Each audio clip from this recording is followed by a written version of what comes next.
ஜெபிப்போம். அன்பும் இரக்கமுள்ள பரலோக பிதாவே, மனமகிழ்ச்சியானது வேலைக்காக நன்றோடு ஸ்தோத்திரிக்கிறோம். உம்மை நோக்கி பார்க்க தேவன் தந்த இந்த வாய்ப்புக்காக, ஜீவனுக்காக, உயிருக்காக உமக்கு நன்றி செலுத்துகிறோம். என் ஆசையின் சுவாசத்துக்காக, இருதய துடிப்புக்காக, நல்ல சுகம் பலனுக்காக, ஆரோக்கியத்திற்காக, சமாதானத்துக்காக உம்மை நன்றியோடு ஸ்தோத்திரிக்கிறோம். கடந்த இரவு முழுவதும் எங்களை கண்ணின் மணி போல காத்தீரதுக்காக ஸ்தோத்திரம். இந்த பகல் வேளையிலும் கர்த்தருடைய பிரசரவைகளோடு கூட எப்பொழுதும் வரும்படியாக நிசாம் சமூகத்தில் வந்து அமர்ந்து முதலாவது என்னுடைய ராஜ்யத்தினுடைய நீதியம் தேடும்படியான கிருபை தந்திருக்கிறேன். பிறகு இவையிலெல்லாம் உங்களுக்கு கூட கொடுக்கப்படும் செழிவாக கொடுத்து கொண்டிருக்கிறீர்கள். காசு தோற்றுரும் நான் முழுவதும் எங்களோட பலவீனங்கள் நோய்கள் எல்லாவற்றையும் நீக்கி பரிபூர்ண ஆரோக்கியத்தோட சமாதானத்தோட ஆண்டவரே உம்முடைய கிருபையினால் நாங்கள் வாழ உதவி செய்யும். உடைய கிருபை பெரியது, உடைய இரக்கம் பெரியது, உடைய தயவு பெரியது, உடைய காருண்யம் பெரியது. உன்னதமான மறைவில் இருக்கிறவன் சர்வளவரின் நிழலில் தங்குவான். நான் கர்த்தரை நோக்கி நீரன் அடைக்கலம், என் கோட்டை, என் தேவன், நான் நம்பியிருக்கிறவர். அவர் உன்னை வேடியுடைய கண்ணிற்கும் பாழாக்கும் கொள்ளை நோக்கி தப்ப வைப்பார். அவர் தமது சிறுகளாலே உன்னை மூடுவார். அவர் சட்டையின் கீழ் அடைக்கலம் புகுவாய். சத்தியம் உனக்கு பரிசையும் கேடகமாகும். இரவு உண்டாகும் பயங்கரத்துக்கும், பகலில் பறக்கும் அம்புக்கும், இருளில் நடமாடும் கொலை நோய்க்கும், மத்தியானத்தில் பாழாக்கும் சங்காரத்துக்கும் நீ பயப்படாதிருப்பாய். உன் பக்கத்தில் 1000 பேர், வலது புறத்தில் 10,000 பேர் விழுந்தாலும் அது உன் அணுகாது. உன் கண்களால் மாத்திரம் அதை பார்த்து துன்மார்க்க ஒரு பலனை காண்பாய். என் அடைக்கலமாயிருக்கிற கர்த்தரை நீ தாபரமாய் கொண்டாய். ஆகையால் பொல்லாப்பனுக்கு நேரிடாத வாதை உன் கூடாது எனகாது. உன் வழிகள் எல்லாம் உன்னை காக்கும்படி தம் தூதர் கட்டளையிடுவார். உன் பாதம் கல்லீராது தம் கரங்களில் ஏந்தி கொண்டு போவார்கள். சிங்கத்தின் மேலும் வெறியின் பாவம் மேலும் நடந்து பால சிங்கத்தின் உட சிற்பத்தை மிதித்து போடுவாய். அவரிடத்தில் வாஞ்ச இருக்கிறபடினாலே விடுவிப்பேன். என் நாமத்தை அறிந்திருக்கிறபடினாலே உயர்ந்த அடைக்கலத்தில் வைப்பேன். என்னை நோக்கி கூப்பிடுவான். நான் மறுபுத்து அருள் செய்து ஆபத்தில் அவனோடு இருந்து அவனை தப்புவித்து அவனை கனப்படுத்தி நீடித்த நாட்களால் திருப்தியாக்கி ரட்சிப்பை காணும்படி செய்வேன். இயேசுவின் நாமத்தில் ஜெபிக்கிறோம் பிதாவே, ஆமென். நம்ம அனைவரும் சேர்ந்து ஒரே ஒரு சரணத்தை மாத்திரம் நாம் பாடும். எத்தனை இடர் வந்து சேர்ந்தாலும் கர்த்தரே அடைக்கலமாயினார். பாடுங்க. எத்தனை இடர் வந்து சேர்ந்தாலும் கர்த்தரே அடைக்கலமாயினார். மனுமக்களில் இவர் போலுண்டோ? விண்ணுலகிலும் இவர் சிறந்தவர். கர்த்தனே என் துணையானே, நித்தமும் என் நிழலானே. கர்த்தனே என் துணையானே. சுற்றத்தாரும் காலத்தில் குளிர்ந்திட்டார். நம்பினோரும் எதிராக வந்திட்டார். சுற்றத்தாரும் காலத்தில் குளிர்ந்திட்டார். நம்பினோரும் எதிராக வந்திட்டார். கொள்கை கூறியே பலர் பிரிந்திட்டார். ஐயா உம்மை போல் யான் எங்கும் கண்டதில்லை. கர்த்தனே எம் துணையானே, நித்தமும் என் நிழலானே. கர்த்தனே என் துணையானே. பாவி என்றனை பலர் தள்ளினால் ஆவியில்லை என்றிகழ்ந்தும் விட்டார். பாவி என்றனை பலர் தள்ளினார் ஆவியில்லை என்றிகழ்ந்தும் விட்டார். ராஜாவும் அன்பு என்னை கண்டது.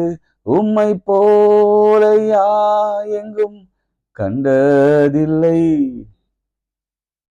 கர்த்தனே என் துணையானே, நித்தமும் என் நிழலானே. கர்த்தனே என் துணையானே. கைகளை உயர்த்தி உங்களுக்கு என்ன வேணும்னு கேளுங்க. சமாதானம், சந்தோஷம், சுகம், ஆரோக்கியம், பிள்ளைகளின் வாழ்வு, பிள்ளைகளின் சமாதானம், பிள்ளைகளின் கல்வி, பிள்ளைகளின் ஞானம், திருமணம், குழந்தை பேரு, வியாதி, வறுமை, கடன் எல்லாம் நீங்களும் ஆண்டவரே நீங்கள் தான் செய்யணும்னு சொல்லுங்க. ஒன்றும் சொல்லாதீங்க. இயேசுவே உங்களால் தான் செய்ய முடியும்னு சொல்லுங்க. பிதாவே மழை செய்ய முடியும். பரிசுத்த ஆவியானவரே உங்களால் தான் நடக்கும். எங்களால் ஒன்றும் கூடாது. இயேசுவின் நாமத்தில் பிதாவே, ஆமென். பிரியமானவர்களே, நாம் நேற்று இளைய குமாரன் குறித்து நாம் பார்த்தோம். அதை நம்ம கெட்ட குமாரன் என்று சொல்வதே தவறு. அதனால தான் இளைய மகன் என்று நாம் அழைப்பதில் அழைப்பதே சால சிறந்ததாக இருக்கும். நேற்று 16ஆம் வசனத்தில் நம்ம நிறுத்தினோம். Look chapter 15 verse 16. அப்பொழுது பன்றிகள் தின்னுகிற தவிட்டினாலே தன் வயிற்றை நிரப்ப ஆசையா இருந்தான். ஒருவனும் அதை அவனுக்கு கொடுக்கவில்லை. வாழ்க்கை தலைக்கீழாக மாறி போயிற்று. பசி பட்டினியமாய் மாறினான். சில நேரங்களில் இப்படிப்பட்ட நிலைமை நிச்சயம் வரும். நம்ம கடைசி இந்த வருடத்தின் இறுதியில் இருக்கிறோம். நம்ம ஒரு நேரம் வாழ்க்கையில் நம்ம கொஞ்சம் திரும்பி பார்க்க வேண்டும். அடுத்த வசனம் நான் வாசிக்கிறேன். அவனுக்கு புத்தி தெளிந்த போது அவன் தன் தகப்பனுடைய கூலிக்காரர் எத்தனையோ பேருக்கு பூர்த்தியான சாப்பாடு இருக்கிறது, நானே பசியால் சாகிறேன் என்றான். இனி 30ஆம் தேதி 31 மன்னிக்கவும், கடைசி நாள். நாம் செய்ய வேண்டிய ஒரு காரியம் ஒன்று உண்டு. நம்மை நாமே ஆராய்ந்து பார்க்க வேண்டிய தருணம் இது. கொஞ்சம் யோசனை பண்ணி பார்ப்போம். நம்ம நிலைமை, நம்முடைய வாழ்க்கை சூழல், நம்முடைய குடும்பத்தின் சூழல், நம்முடைய பொருளாதார பின்னணி, நம்முடைய ஆவிக்குரிய வாழ்க்கை, நம்ம சரீர பிரச்சனைகள், குடும்பத்தில் பெற்றோர், பிள்ளைகள், உடன்பிறப்புகள், அவர்களுக்கு காணப்படுகிற குழப்பங்கள், வேலையிலே மற்றும் பல காரியங்களை நாம் சிந்திக்க வேண்டும். இந்த நாளிலே நீங்கள் பிரத்யேகமாக எடுத்துக்கொள்ளுங்க. நிறைய வசனங்கள் உண்டு. யோசுவா இஸ்ரவேலை பார்த்து சொன்னான், இன்று பரிசுத்தம் பண்ணிக்கொள்ளுங்கள், நாளை கர்த்தர் உங்கள் நடுவே பெரிய காரியங்களை செய்வார். கொஞ்சம் அலசி ஆராய்கிற நேரம். நீங்கள் நாளையிலிருந்து நிறைய வாக்குத்தத்த செய்தியை நம்ம கேட்க போகிறோம். அதனால் இன்னைக்கு நாம் என்ன செய்யலாம், கொஞ்சம் யோசனை பண்ணுவோம். புத்தி தெளிந்து அப்படின்னா நான் கொஞ்சம் யோசனை பண்ணான். உட்காந்து ஆண்டுடைய பாதத்தில் உட்காந்து அவன் பன்னிகளை பார்த்தான். பன்னிகள் தின்னுகிற, பன்னி வயிறார சாப்பிடுகிறது. அந்த தவிற்றை பார்த்தான். அதை தின்னமும் ஆசையாக இருந்தான். ஆனாலும் அதை கூட ஒருவனும் அவனுக்கு கொடுக்கவில்லைன்னா அவனை எவ்வளவு கீழ்த்தரமாக நடத்திருப்பாங்கன்னு யோசிப்பாங்க. நம்மளே கூட இப்படி கீழ்த்தரமாக நடத்துகிறவங்க மத்தியில் நம்ம வாழ்ந்து கொண்டு இருக்கிறோம்.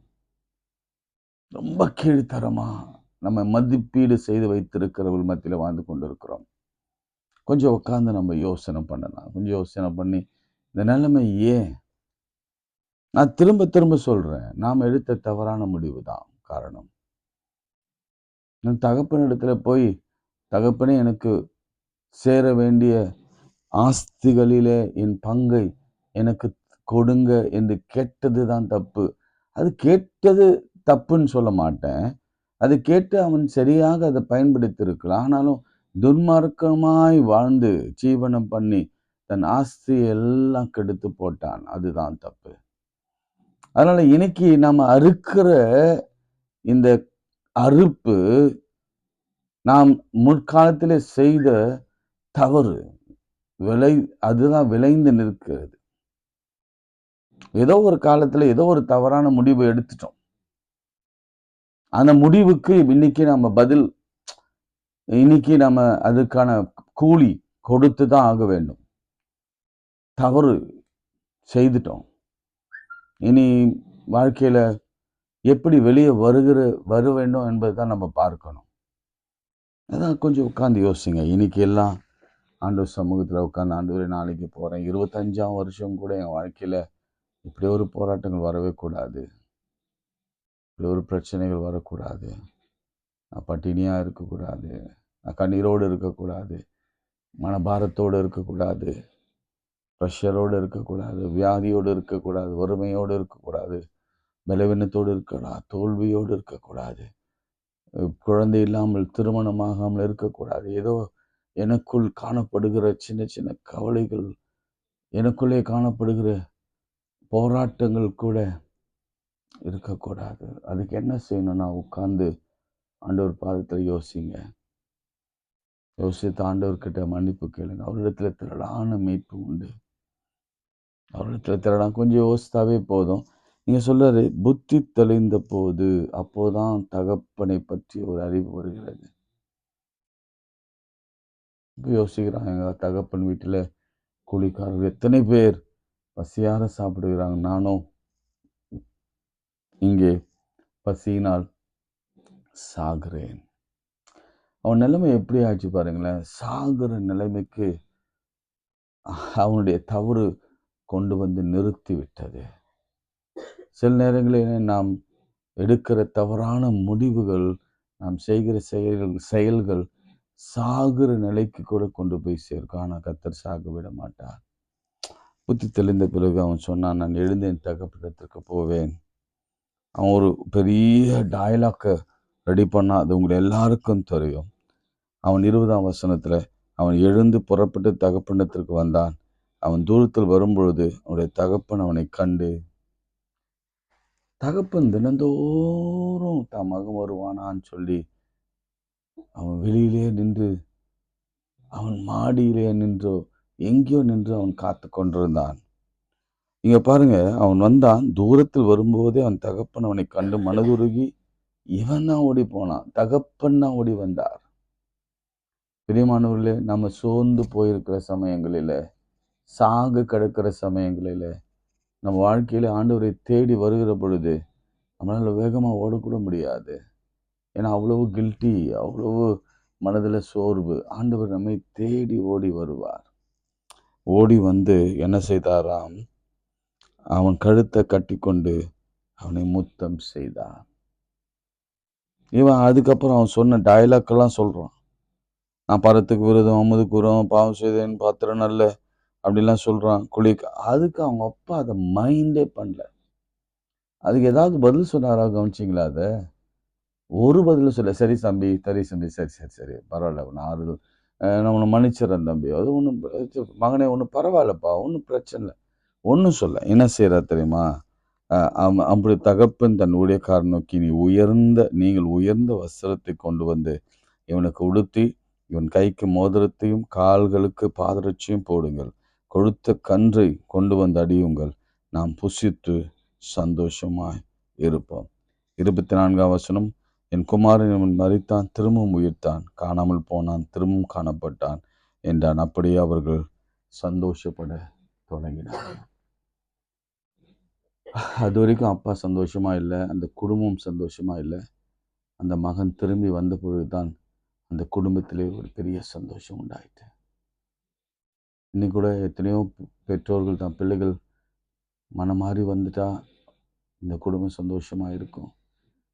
அல்லது எங்கள் வீட்டில் சுகம் வந்துருச்சுன்னா சந்தோஷம் வரும், எங்கள் வீட்டில் கடன் போயிடுச்சுன்னா சந்தோஷம் வரும், எங்கள் வீடு எனக்கு சொந்தமாயிடுச்சுன்னா சந்தோஷம் வரும், எனக்கு அந்த வேலை நிரந்தரமாயிட்டா சந்தோஷம் வரும், இந்த பிள்ளைகள் இணைந்தா, கணவன் மனைவி சேர்ந்து வாழ்ந்துட்டாங்கன்னா, பிரிந்தவங்க இந்த டைவோர்ஸ் இந்த வெளியே வந்துட்டாங்கன்னா சந்தோஷம் வரும்.